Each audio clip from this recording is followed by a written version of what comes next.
하나님 아버지, 하나님께서 우주와 천하 만물을 창조하시는 가운데 오직 우리 인간만 하나님의 형상 가진 영적인 존재로 지어주시고, 우리 인간은 하나님 안에 살아갈 때 이 땅에서도 또 천국에서도 영원히 행복하게 살 수 있는 존재로 지어주신 것 참으로 감사를 드립니다. 그러나 인간이 어리석어 불신앙 불순종하여 하다가 사단에게 속아 죄를 짓고 이 땅에서 떨어져 오만 가지 고통을 당하다가 지옥에 갈 수밖에 없었는데, 하나님께서 우리를 긍휼히 여기시고 사랑하여 주셔서 성삼위 예수님을 그리스도로 보내주셔서 이제 누구든지 이 예수님을 나의 주님으로 그리스도로 구원자로 영접할 때 다시 하나님의 자녀가 되는 신분과 권세를 회복할 뿐만 아니라 땅 끝까지 이 복음을 전할 수 있는 축복까지 주신 것 참으로 감사를 드립니다. 오늘도 사랑하는 모든 성도들이 강단 메시지의 제자가 되어서 이제 세계 복음화의 주역으로까지 쓰임받을 수 있도록 역사하여 주옵소서. 오늘도 하나님 말씀을 통해서 치유를 받으며 힘을 얻을 뿐만 아니라 정말로 내가 생명 걸 이유를 발견하는 은혜의 시간이 될 수 있도록 역사하여 주시옵소서. 오늘 하나님 말씀을 통해서 응답과 해답을 얻으며 또 내가 도전해야 될 절대 미션을 발견하는 축복된 시간으로 인도하여 주옵소서. 그리스도의 신 예수님의 이름으로 감사하며 기도드리옵나이다. 아멘. 제가 겨울이 되어서 우리 랩런트들하고 스키 타려고 그 스키장에서 배우고 있거든요. 근데 스키를 배우는데 어떻게 스키장을 이렇게 넓잖아요. 그러니까 5명을 배우는데 다 귀에다 이어폰을 이렇게 무전기를 끼워요. 그래가지고 이제 선생님이 그 허리를 숙이세요, 피세요, 손을 앞으로 당기세요, 어깨를 옆으로 하세요, 이렇게 무전기로 이야기를 해요. 그런데 이제 5명이니까 이제 배울 때 출발할 때 누구씨 출발하세요, 누구씨 출발하세요 그래요. 근데 저는 출발할 때 목사님 출발하세요. 그러니까 5명이 다 듣는 거야. 그러니까 제가 목사인 줄 알아. 그리고 너무 잘하신다고 그러고, 그분들하고 함께 리프트 타고 올라갈 때 옆에서 교회에 대해 신앙성에 대한 이야기를 이야기하고 여러 가지. 그리고 제가 윈드서핑 전도를 또 해가지고 50대 분이 계시는데 그분이 내가 운동하는 거 딱 이렇게 휴대폰으로 올라가면서, 이게 리프트 올라갈 때 휴대폰 떨어뜨리면 큰일 나거든요. 그럼에도 불구하고 이야기 다 하면서 그랬더니 여름엔 한강에 4월 5월 때는 한강에서 윈드서핑 하는 거 너무 하고 싶다고 같이 갑시다. 그래서 제가 친하게 지내고 그러면서 전도하려고. 그래서 팀 여러분도 어느 현장이든지 전도 현장으로, 그리고 새로운 현장으로 가야 돼요. 근데 보니까 운동하고 뭘 할 때 보면 싫어요. 귀찮아요. 가기 싫어요. 이 나이에 내가 이걸 꼭 해야 되나. 힘들어요. 갔다 오면은 항상 기분이 좋아요. 이제 우리 권사님한테 그 이야기를 했더니 권사님이 그 오르간 연습하고 이렇게 할 때 일부 예배를 이제 권사님이 올해부터 하시거든요. 근데 그 가기 전에는 힘들고 새로운 걸 배우는 게 어렵잖아요. 힘들고 어렵대. 근데 하고 나서 올 때는 소리도 좋고 너무 기쁘다는 거예요. 오늘 피땀 눈물. 우리가 이 땅에서 살아가는 동안에는요, 거저 얻어지는 건 없어요. 공짜는 절대 없어요. 여러분이 어떤 것을 도전할 때 피땀 눈물을 흘릴 때 진짜가 나오는 거예요. 나도 살고 다른 사람도 살릴 수 있는 거예요. 그러니까 쉽게 돈을 벌려고 그러면 주식 그냥 투자하고 비트코인 하고 그러면 돈이 퉁 떨어져. 부동산 투자하고 그렇게 쉽게 되는 게 아니에요. 우리 매형이 주식만 해서 수십억 벌어서 평생 그것만 해서 먹고 살아서, 그거 해가지고 어떻게 먹고 사냐고 잘도 신기하다고 그러는데, 주식을 하면요, 개장을 하고 점심도 안 먹고 오후 3시 폐장할 때까지 계속 그걸 봐요. 왜 그렇게 하냐고. 그러니까 저는 주식을 잘 몰라요. 그런데 그분이 중간에 이렇게 하다가 보면 꼭 투자할 그 시간 타임이 딱 있대.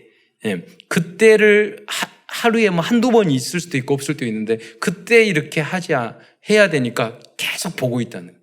요새 뭐 AI로 막 하기도 하고 그러는데 그러나 뭐냐면 그것도 그만큼 공부하고 그만큼 피땀 눈물을 흘릴 때 거기서 내가 소득이 열리는데 남의 소문 듣고 이거 하면 돈 벌리겠다. 그런 사람들이 다 망하는 거예요. 부동산도 잘하는 분들은 계속 정보 알아보고 그렇게 발품 팔고 해서 그래서 내가 그걸 하는 거지. 나 소문 듣고 이렇게 하면 되겠지. 그러면 투기꾼밖에 안 되는 거예요. 결국 다 망하는 거예요.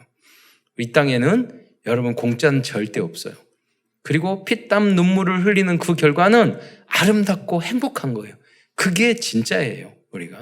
우리 구원도 결국 뭐냐면 예레미야를 통해서 피땀 눈물을 이 예레미야는 예수 그리스도를 상징하거든요. 그러니까 예수 그리스도께서도 우리를 구원하기 위해서 피땀 눈물을 흘리셨어요. 그래서 우리에게 구원의 문이 열렸어요. 그러니까 우리는 이 땅은 하나님의 나라가 아니에요. 천국이 아니에요. 또 여러분 렘넌트 때 어린이실 때 피땀 눈물을 흘리면 이 땅에서 내가 누리는 에덴의 시간이 와요. 그런데 항상 내가 편하게 살고 뭐 대충 살고 내가 이렇게 하면은요 계속 이 땅은 지옥같이 여러분을 만들어요. 그러니까 내가 능동적으로 적극적으로 주역이 돼서 도전을 해야지 시키면 하고 갸우하고 끌려다니고 그러면 평생 노예 포로 속국 생활을 하게 되는 거예요. 신앙생활도 마찬가지예요. 내가 봉사하고 내가 헌금하고 내가 헌신하고 내가 전도하고 내가 다른 사람에게 메시지 전하고 내가 다락방 가고 그러면 행복한 신앙생활이 돼.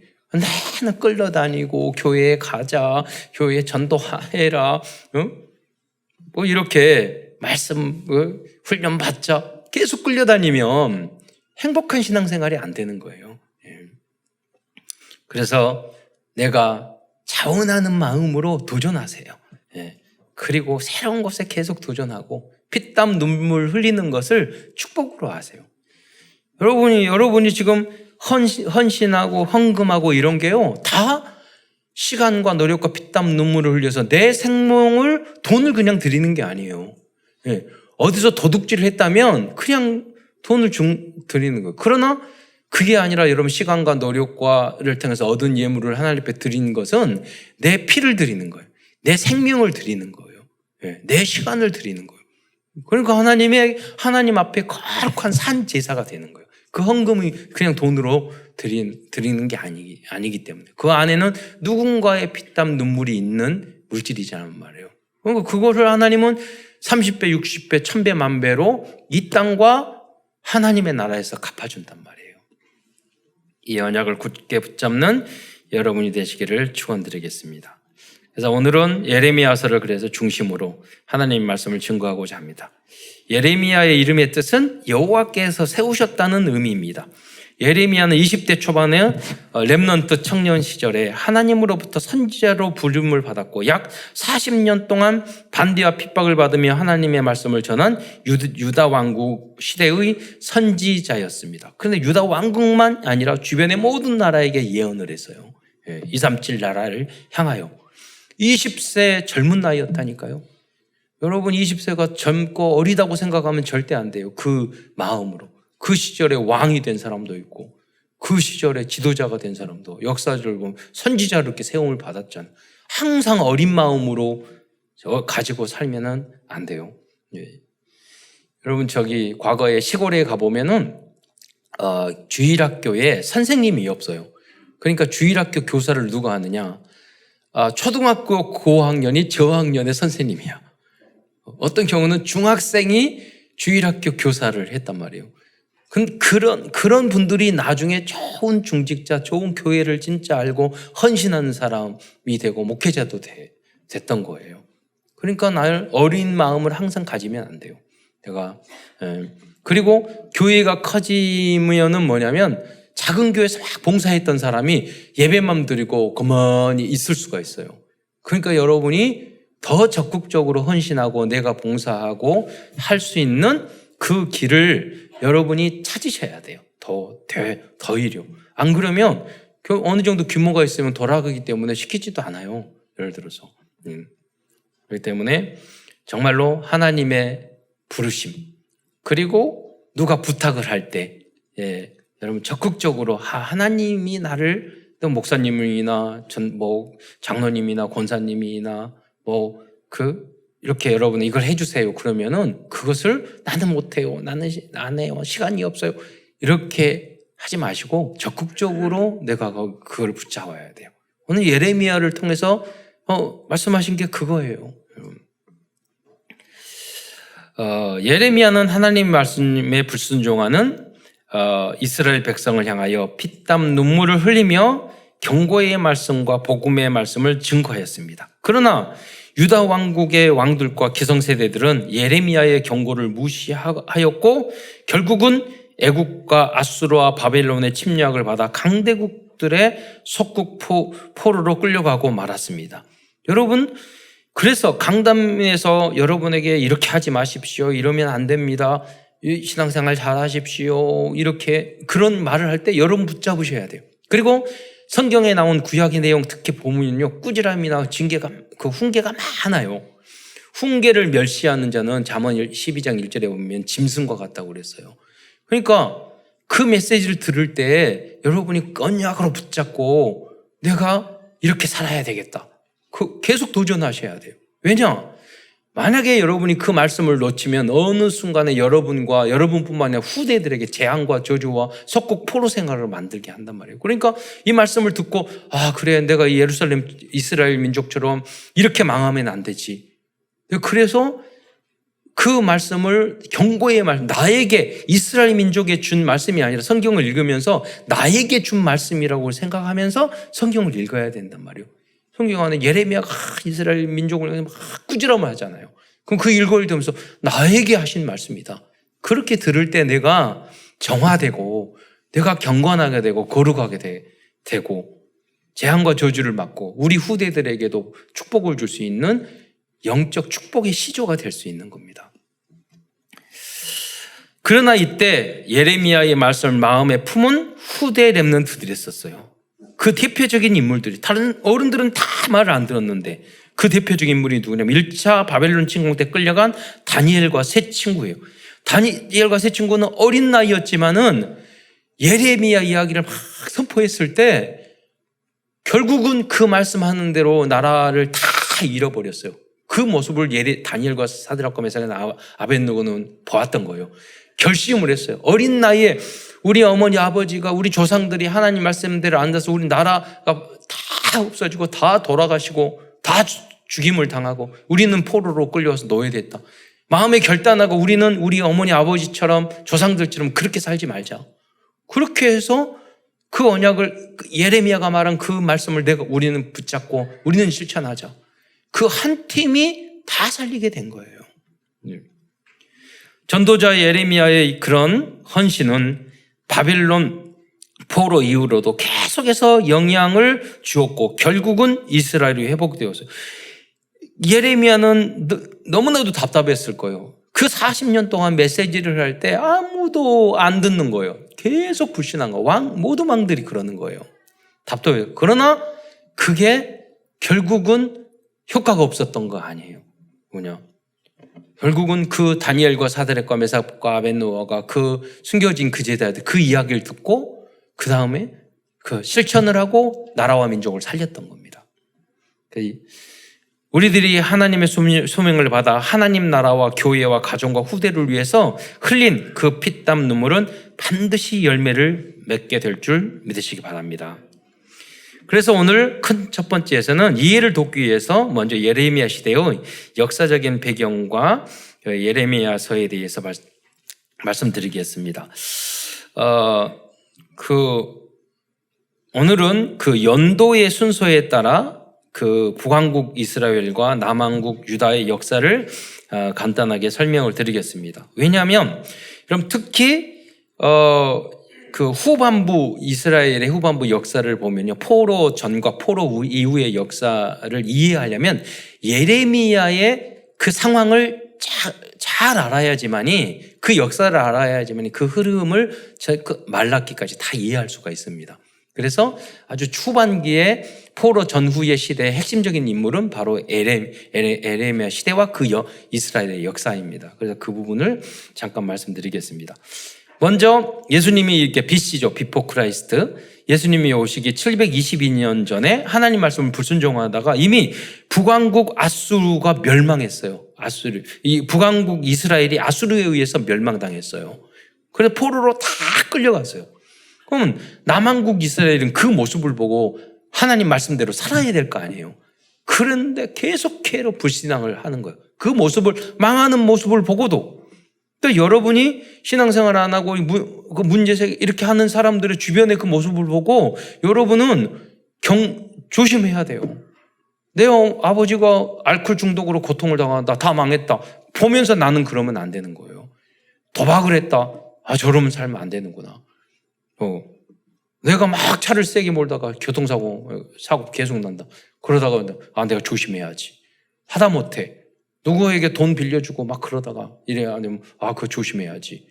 그걸 경고로 여러분 건강관리 잘못하다가 막 그래요. 내 건강 조심해야지. 주변에 일어나는 그런 것들을 보면서 나의 것으로 언약으로 붙잡아야 되는 거예요.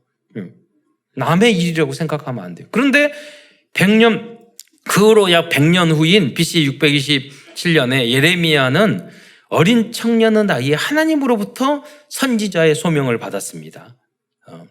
예레미야서 1장 6절에 보면은 이런 내용이 있어요. 슬프도소이다. 내가 이르되 슬프도소이다. 주 여호와여 보소서. 나는 아이라. 말할 줄을 알지 못하나이다. 라는 내용으로 말씀하고 있어요. 이걸 볼 때 예레미야는 당시 어린 나이였다는 것을 짐작할 수 있습니다. 성경학자들은 이 예레미야가 20대 초반이었다고 그렇게 보고 있습니다. 이때 요시야 왕이 바로 13년 때였습니다. 요시야라는 왕이 선한 왕 중에 한 사람이죠. 그리고 예레미야가 소명을 받은 후 약 5년 후에 BC 622년에 요시야 왕은 성전에서 율법을 발견하게 됩니다.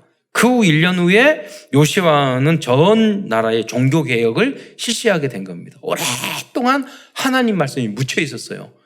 근데 바로 예레미야가 일어날 그 시점에 그 말씀이 발견되게 했던 거예요. 그러니까 뭐냐면 여러분이 전도자로 하나님 말씀을 축복받을 사람이라면 여러분 때문에 묻혀있던 축복이 여러분 성취되지 못했던 그 말씀이 응답이 일어나는 거예요. 그 주역이 여러분 되셔야 돼요. 하나님이 다 축복을 숨겨놨는데 여러분 때문에 하나님은 그것을 찾게 만드시는 거예요. 회복시켜 주시는 거예요. 그 인물이 요시야 왕이었고 예레미야였어요. 그 팀이 형성됐을 때 하나님은 새로운 종교개혁을 이루었어요. 그런데 좀 시간이 지난 후에 몇 년 후에 612년에 새롭게 일어난 강대국 바벨론이라는 아수르가 어마어마한 강한 나라였는데 이 아수르보다 더 강한 나라가 일어나게 됐어요. 그 나라가 바벨론이었어요. 근데 이 바벨론이 BC 612년에 아수르의 수도 니느웨 성을 함락시켜요. 이 니느웨 성을 함락시키는 걸 바벨론이 일어나는 것을 보고 남쪽이 그때 당시에 최강대국 중에 하나가 애굽이 있었어요. 그러니까 애굽의 왕이 봤을 때 아수르를 무너뜨리는 나라가 신생 국가가 일어나? 저 나라를 빨리 쳐야지 안 그러면 우리까지 위험하겠네? 그렇게 생각을 해서 애굽에 있는 바로 느고라는 왕이 바벨론을 치기 위해서 요나단에게 말하라니까 우리가 바로를 바벨론을 치려고 하니까 길을 열어주라고 그런 거예요. 그런데 요나단이요 자기를 잘 몰랐어요. 상황을. 그리고 선지자 이야기도 안 들었어요. 자기 기준 수준 판단으로 우리 남은 나라인데 강대국인데 지나가? 그럼 길 내줄 수 없어. 우리나라가 아무리 너희들이 강하다고 그래가지고 우리한테 길을 내주라고 그래. 그래서 요나단 왕이 애굽하고 싸운 거예요. 전쟁을 한 거예요. 여기서 요나단은 전사하고 말아요. 여러분 국제 정세를 잘 몰랐던 요나단은 잘못된 판단으로 바벨론과 싸우러 가던 애굽을 대항하다가 무기토에서 죽고 말았어요. 여러분, 우리가 복음만 알고 구원만 받았다고 끝나는 게 아니에요. 우린 세계복음화 해야 돼요. 시대적인 흐름을 알아야 돼요. 예. 어느 나라도, 여러분, 우리 한국이나 예를 들어 반도체 시대, 지금 자율, AI 시대, 그러잖아요. 시대의 흐름을 알아야 돼요. 삼성이, 여러분, 그 스마트폰을 하지 않았으면은 지금 큰 회사가 될 수가 없었잖아요. 우리 한국은요, 굉장히 어려운 그 입장에 대한민국은 처해 있어요. 왜냐하면 중국에 가장 수출을 많이 하는데 미국과 중국이 서로 사이가 안 좋아. 그러니까 서로 말하는 거예요. 야, 미국은 우리 편대. 중국은 너희 그러다가는 너 우리 수출 막을 거야.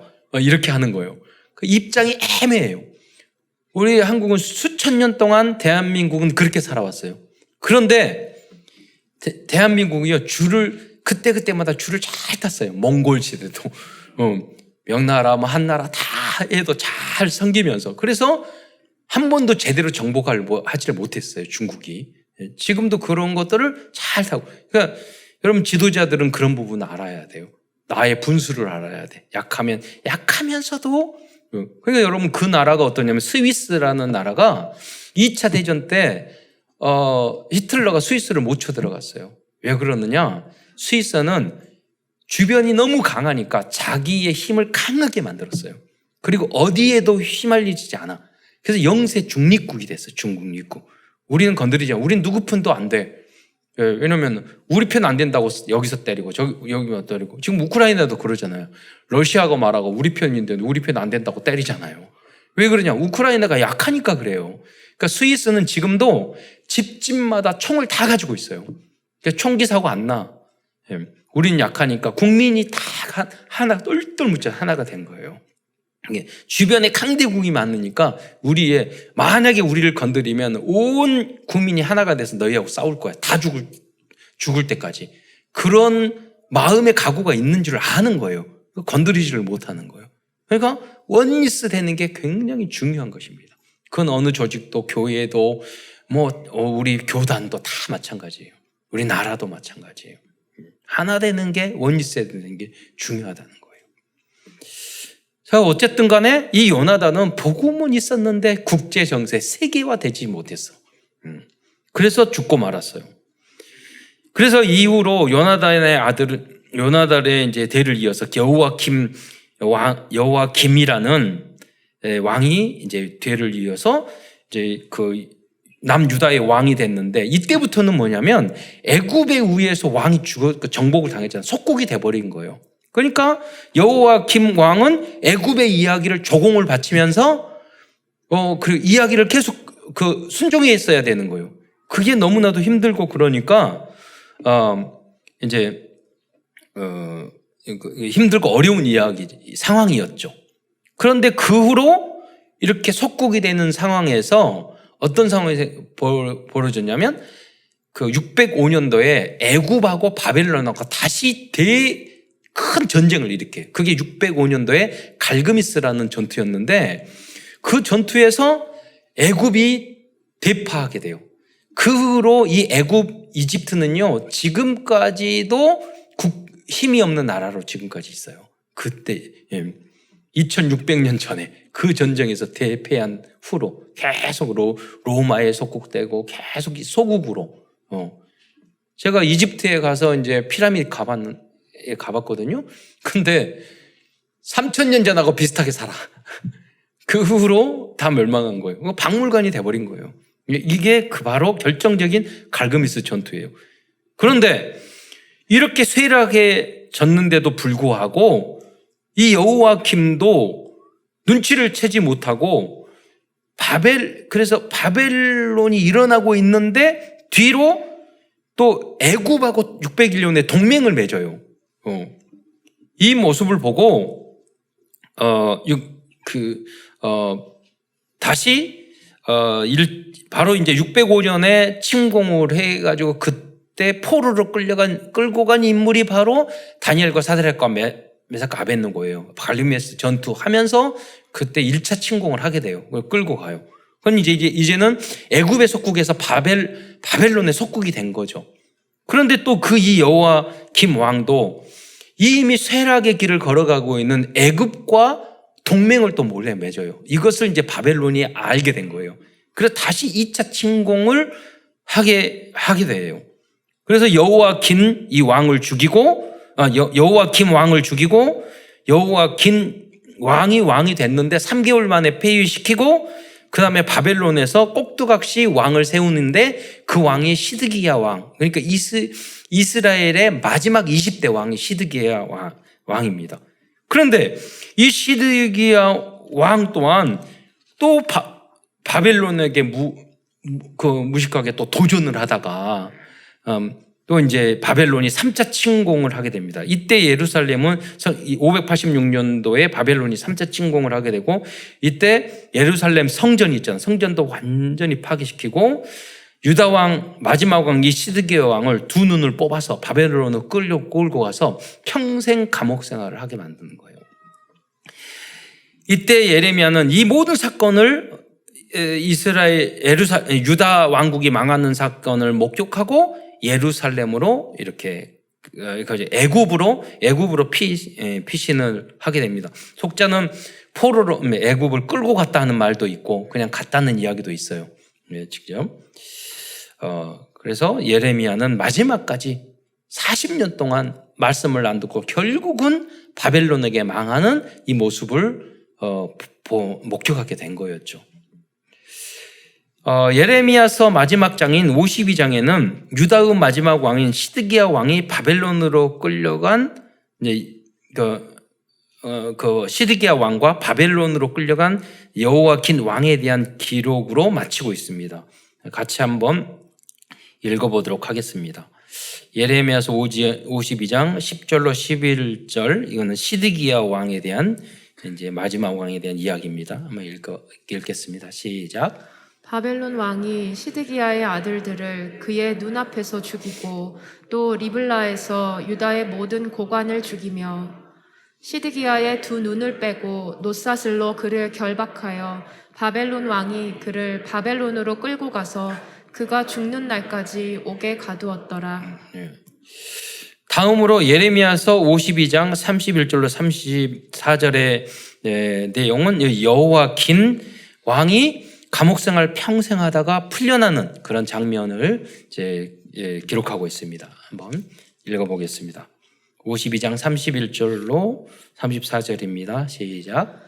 유다 왕 여호야긴이 사로잡혀간 지 37년 곧 바벨론의 에윌므로닥 왕의 즉위 원년 12째 달 25째 날 그가 유다의 여호야긴 왕의 머리를 들어주었고 감옥에서 풀어주었더라. 그에게 친절하게 말하고 그의 자리를 그와 함께 바벨론에 있는 왕들의 자리보다 높이고 그 죄수의 의복을 갈아입혔고 그의 평생 동안 항상 왕의 앞에서 먹게 하였으며 그가 날마다 쓸 것을 바벨론의 왕에게서 받는 정량이 있었고 죽는 날까지 곧 종신토록 받았더라. 여기 52장 34절에 보면은 바벨론 왕에게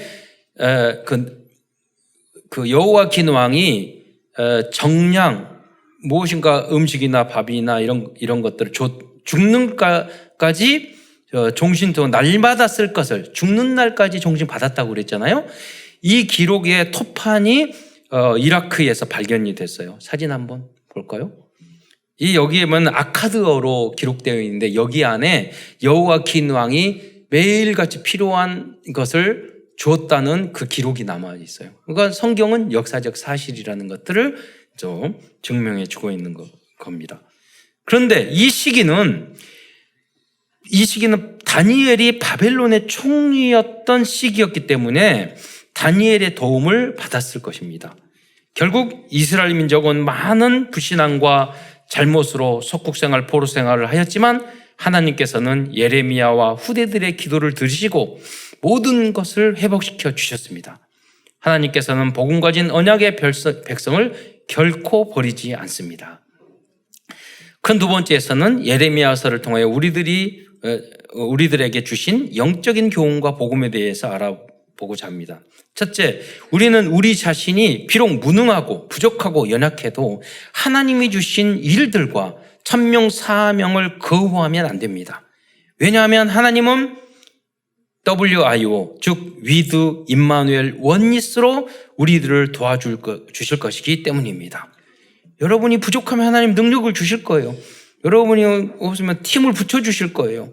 우리가 하나만 되게 되면 되는 거예요. 성경에 나오는 많은 인물들은 하나님의 부르심의 소명을 받았을 때 다 거부했어요. 모세도 그랬어요. 나를 말 못해. 아론을 붙여줬잖아요. 원리스로. 여호수아 예레미야도 여호수아도 마찬가지였잖아요. 모세와 같은 대단한 지도자가 돌아가시고 자기를 세우니 형에는 너무 자신감이 없었던 거죠. 그래서 여호수아도 그런 걱정을 했고 예레미야도 주신 소명을 감당할 자신이 없었습니다. 그리고 사실 그 리더자의 길은 무척 어렵고 고통스러운 길입니다. 모세도 쉬었을까요? 여호수아도 쉬었을까요? 아니에요. 특히 예레미야 선지자는 여러 가지 어려움을 40년 동안 당했어요. 말을 못하게 하기도 하고요. 땅 구덩이 속에 넣기도 하고요. 여호야킴은요, 예레미야가 보낸 하나님의 말씀을 한 장씩 찢어서 불태웠어요. 하나님을 계시받아가지고 왕에게 하나님이 이런 말씀을 주셨습니다. 그래서 줬더니 모닥불을 피워놓고 왕이 찢어서 불이 짓고 이런 무시와 모멸감을 당했던 거예요. 예레미야서 또한 38장 6절을 한번 보도록 하겠습니다. 시작. 그들이 예레미야를 끌어다가 감옥들에 있는 왕의 아들 말기야의 구덩이에 던져 넣을 때에 예레미야를 줄로 달아내렸는데 그 구덩이에는 물이 없고 진창뿐이므로 예레미야가 진창 속에 빠졌더라. 여러분, 예레미야가 하나님의 말씀을 바르게 전했다고, 듣기 싫은 소리 했다고 거기 진흙이 있는 구덩 속에 집어넣었어요. 정말로 말도 안 되는 그런 어려움을 당했었죠. 예레미야서는 두 번째, 예레미야서는 하나님께서는 말씀과 기도를 성취하는 분이심을 알려주고 있습니다. 예레미야서 33장 1절로 3절 말씀을 제가 읽겠는데 한번 띄워주세요. 여러분 잘 알고 있는 그런 말씀이 내용이죠.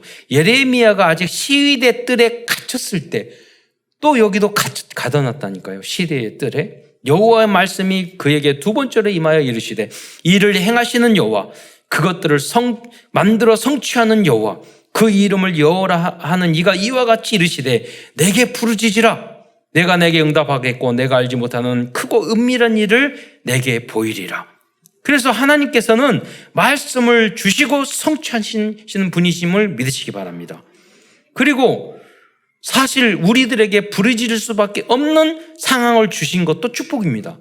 왜냐하면 그 부르짖는 그 기도를 결국은 다 하나님께서는 실현시켜 주실 것이기 때문입니다. 하나님 왜 이렇게 안 돼요? 하나님 왜 이렇게 부족해요? 왜 하나님 나는 이런 문제가 있어요? 여러분 눈물로 개인이 문들을 갖고 하나님 앞에 기도하고 여러분이 함께 기도 제목을 놓고 소리내어 하나님 앞에 부르짖어 보세요. 시간 지나면 결국은 다 응답되는 줄 믿으시기 바랍니다. 세 번째로 예레미야는 어떠한 핍박과 어려움 속에도 말씀을 전달하는 것을 포기하지 않고 오히려 제자 바룩을 세워서 언약의 말씀을 기록하였습니다. 예레미야서 36장 32절의 말씀을 보겠습니다. 같이 읽겠습니다. 시작. 야가 다른 두루마리를 가져다가 네리야의 아들 서기관 바룩에게 주매 그가 유다의 여호야김 왕이 불사른 책의 모든 말을 예레미야가 전하는 대로 기록하고 그 외에도 그 같은 말을 많이 더하였더라. 여러분 그 여호야김 왕이 다 찢어서 불에 태웠는데 포기하지 않고 다시 기록하고 더 많이 기록을 했어요. 우리도 다락방하고 복음을 전하고 그러면 상대방이요 무시하고 찢어버리듯이 불에 태워버리시듯이 여러분 그럴 수도 있어요. 말이 안 먹혀. 전도가 안 돼. 그러나 포기하면 안 돼요. 끝까지 다시 써서 다시 전도지 주고 다시 전도하고 여러분 계속 하셔야 돼요. 또한 예레미야는 237 나라 5천 종족들의 미래를 미리 보고 예언의 말씀을 선포하였습니다. 예레미야서 46장부터 51장의 그 내용은 여러 나라를 향한 예언이에요. 예언들이 기록되어 있어요. 애굽에 대한 예언, 블레셋에 대한 예언, 모압과 암몬 족속에 대한 예언, 다메섹과 엘람과 바벨론에 대한 예언으로 기록되어 있어요. 즉 237 나라 5천 종족을 향해서 메시지를 한 거예요. 복음 안에 있으면 이렇게 열방의 미래가 보이게 될 것입니다. 그때 우리들은 그들을 살릴 수 있습니다. 우리 이번에 히로시마에서 김현숙 사모님이 말씀하시는데 나고야에 있는 한 젊은 그 목사님이 계셔요. 그 목사님이 이번에 그 나고야의 시의원인가 선거에 나간대요. 그러니까 아니 왜 그 목사가 돼서 왜 선거 나가냐고 그랬더니 본인이 꿈이 원래 목사 되기 복음 받기 전에 그 정치였대요. 근데 그 어머니부터 복지시설을 하고 본인도 그런 복지시설 같이 하면서 목회사 하거든요. 근데 어떤 의사를 전도했는데 그분이요 복음을 받고 대화를 하는 중에 아니 그런 꿈이 있으면 거기 나가지 도와주라고 내가 관계되는 사람 소개시켜 주겠다고 복음했는데 소개시켜줘가지고 이번에 출마를 하더라고요. 그러니까 일본은 이렇게 복지를 하고 목사님 중에서도 국회의원하고 이렇게 하신 분이 많아요. 네, 거기는 좀 달라요. 우리하고. 무슨 말입니까? 이제 복음을 알고 보니까 어떻게 이 나라를 살려야 될지 그게 보인 거예요. 그래서 내가 나에게 미션을 붙잡는 거예요. 그러니까 여러분도 내가 생을 행복하고 내가 도전했을 때 내가 행복한 그 미션을 찾아내야 돼요. 여러분 바로 이렇게 기도를 했을 때 미래가 보이고 다른 사람의 미래도 보여주고 다른 나라의 미래도 보여줄 수 있는 이게 바로 기도의 능력이에요. 하나님께서 허락하신 무한대의 이게 바로 영적인 힘인 줄 믿으시기 바랍니다. 특히 지금은 세계화 국제화 시대입니다. 중직자들과 후대들은 이러한 능력이 있어야 현장을 치유하고 세계를 복음화할 수 있는 줄 믿으시기 바랍니다. 이번에 미국에서도 세계 박람회, 그 전자 가전제품 박람회를 하는데 우리 한국에서 많은 그 상을 받았어요. 왜냐하면 시대의 흐름을 알아서 미래를 향해서 새로운 제품을 많이 개발을 하니까 많은 상을 받잖아요. 우리가 다 그런 답을 줄 수 있어야 돼요. 영적으로도 마찬가지예요. 그렇게 살아가면은 그 나라 망해요. 그러니까 우리는 이 복음적으로 살아가야 돼요. 그 나라를 살리는 방법이라니까요. 그 미래가 훤히 보이잖아요. 우상 숭배하고, 여러분 돈만 알고 복음 선교 안 하고 그러면 강대국도 다 멸망하는 거예요. 결론입니다. 오늘도 예레미야서를 통하여 우리들에게 주신 영적인 CVDIP를 정리하면서 말씀을 마치기로 하겠습니다. 이 영적인 CVDIP는 성경에 등장한 렘넌트 7명들의 승리의 비결 5단어입니다. 그 첫 번째 단어가 커버넌트 언약입니다. 비록 우리들이 노예의 속국 포로가 될지라도 하나님께서는 복음과 그리스도를 영접한 하나님의 자녀와 그 나라 민족을 끝까지 지키시고 다시 회복시켜 주실 것입니다.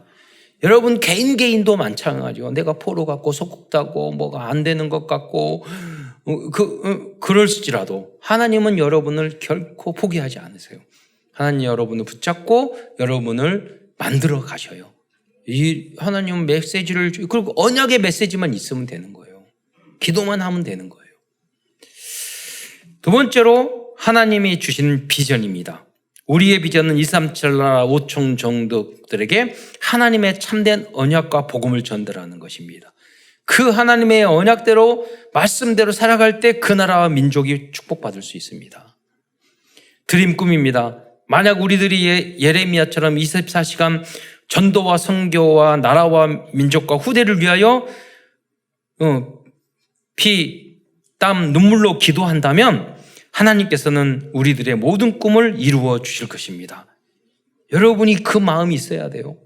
한이 있어야 돼요. 이 후대를 위한 한이 있어야 되고 전도를 위한 한이 있어야 되고 이 나라와 민족을 위한 한이 있어야 되고 그렇잖아요. 우리 가문을 위한 한이 있어야 되고 그게 있을 때 내가 살아갈 이유가 있는 거지. 그렇잖아요. 그게 하나님이 나에게 주신 절대 목표요, 절대 미션이에요. 그게 없는 사람은 행복하지 않아요. 많은 돈이 없어서 먹을 것이 없어서 행복하지 않고 그런 게 아니에요.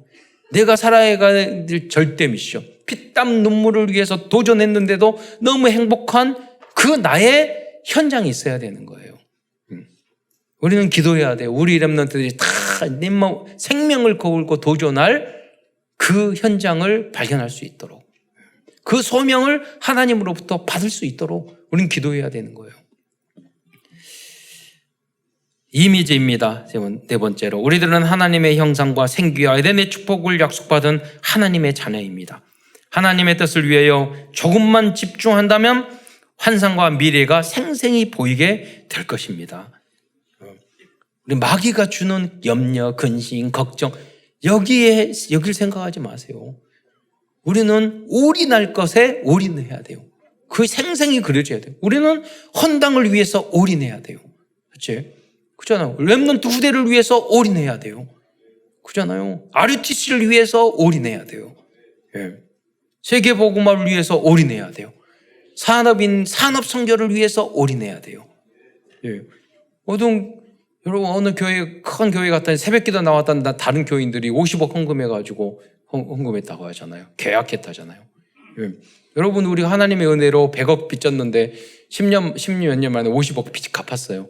저는 기도해요. 한 사람이 그냥 갚았으면 좋겠어요. 예. 그리고 그 정도로 복 받는 사람이 나와야지. 예. 부산 임마누엘 거기에는 한 분이 300억 헌금했어요. 그렇죠. 그래도 돈 다 모아서 헌금하려고 안 하고 있어요. 천천히 하고 있어.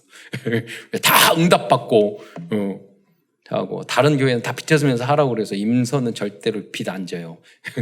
돈 받고, 응답받고, 지어. 그렇잖아요. 절대로 우리 세계 전도협회는 마이너스 절대 안 나요. 그렇잖아요. 그거 배워야 된다니까. 우리 앞으로 하나님이 새 3정전, 새 4, 5성전 주실 거예요. 그때는 있는 돈 다 모아가지고 그냥 한꺼번에 빚 없이 짓게요. 여러분이 그런 후대들이 그 언약을 붙잡고 기도하셔야 돼요. 하나님이 복을 줄 이유가 있어야지 줄 거 아니에요. 여러분에게.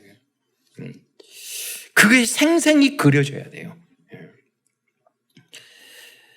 재난중간에 여러분이 은혜 전도하고 말씀운동, 기도운동, 전도운동 보니까 지난주에 역대로 제가 3, 4년 동안 출석 체크했는데 제일 많이 성도들이 대면, 비대면으로 나오셨어요. 그러니까 항상 여러분은 3천 제자, 우리 교단에서 가장 큰 교회가 될 수 있도록 이런 큰 목표를 두고 이런 기도하셔야 돼요. 그림을 그렇게 그리셔야 돼요. 앞으로 우리 렘넌트 후대가 어떤 사업을 하려고 그러면 10억씩 투자해가지고 탁 만들어주게, 다 평가해가지고 여러분 다 능력 있고 다 할 수 있는데 그 마중물이 없어서 그걸 못한다니까요. 그렇잖아요. 언제까지 우리 후대들이 그냥 평생 먹고 사는데 고생하다가 죽도록 만들 거예요. 우리가 부흥하고 원리스에서 하나 되면은요, 탁탁 평가를 해서 탁탁 하나 만들어주고, 그렇게 하면은요, 세계를 3단체를 능가할 수 있어요. 그 그림을 사실적으로 그럼 그리셔야 돼요. 프랙티스 지속적인 실천입니다. 예레미야처럼 어떠한 문제 앞에서도 흔들지 말고 하나님이 주신 절대 언약과 절대 미션을 위해서 도전해 보시기 바랍니다. 절대 불가능이 절대 가능으로 변하는 것을 보게 될 것입니다. 영적인 플랫폼 파수망대, 영적인 안테나를 세팅하기 위해 말씀운동, 기도운동, 전도운동의 주역으로 쓰임받는 모든 성도들과 후대들이 되시기를 축원드리겠습니다. 기도하겠습니다. 사랑해 주님, 참으로 감사를 드립니다. 오늘도 예레미야의 인생을 통해서 예레미야를 부르신, 모태부터 부르신, 영세전에 부르신 그 소명과 그 피땀 눈물의 헌신행과 그 열매를 보게 해 주신 것 참으로 감사를 드립니다. 사랑하는 모든 성도들과 특별 후대들이 하나님이 주신 그러한 헤븐리 달란트를 발견하여 하나님 도전할 수 있도록 역사하여 주옵소서. 반드시 우리 교회와 우리 교단을 통해서, 한국교회를 통해서 또 함께하는 우리 선교사님들을 통해서 237 나라 5천 종족 살리는 역사가 일어날 수 있도록 축복하여 주옵소서. 그리스도이신 예수님의 이름으로 감사하며 기도드리옵나이다.